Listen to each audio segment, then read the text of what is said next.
আসসালামু আলাইকুম। আমি ফরাদ বলছিলাম। আমার দেশের বাড়ি হলো চাঁদপুর হাজীগঞ্জ। আমার গ্রাম হলো নওপাড়া ব্যাপারী বাড়ি। আমি ঢাকা রামপুরা টিভি সেন্টারে গুলিবিদ্ধ। এখন বর্তমানে আমরা কোনো সরকার থেকে কোনো চিকিৎসা আমরা পাই নাই। এখন সরকারে বর্তমানে আমাদের কোনো চিকিৎসা দেওয়া হয় নাই। আমরা বাড়িতে অনেক কষ্টে আছি। আমরা চিকিৎসা পাই না, খানায় কষ্ট, টাকা পয়সাও কষ্ট, সব কিছুতে আমরা কষ্ট পাইতে আছি।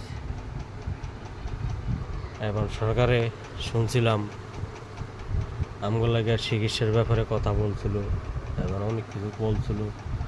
কই আমরা তো এখন বর্তমানে কোনো চিকিৎসা আমরা পাই নাই। এখন দেখেন আমার পার অবস্থা, আজকে 1 বছর উপরে হয়ে গেছে, এখনও পার কোনো খোঁজখবর পাই নাই। এই যে পার অবস্থা, ঋণ বসানো, আমরা এখনও বর্তমানে কোনো চিকিৎসা পাই নাই, কোনো কিছু পাই না। যে অবস্থা পার, এখনও পার কোনো খবর পাই নাই। আমরা অনেক কষ্টে আছি বাড়িতে। ডাক্তার ইউনূস স্যারেরা আমরা বলতে চাই।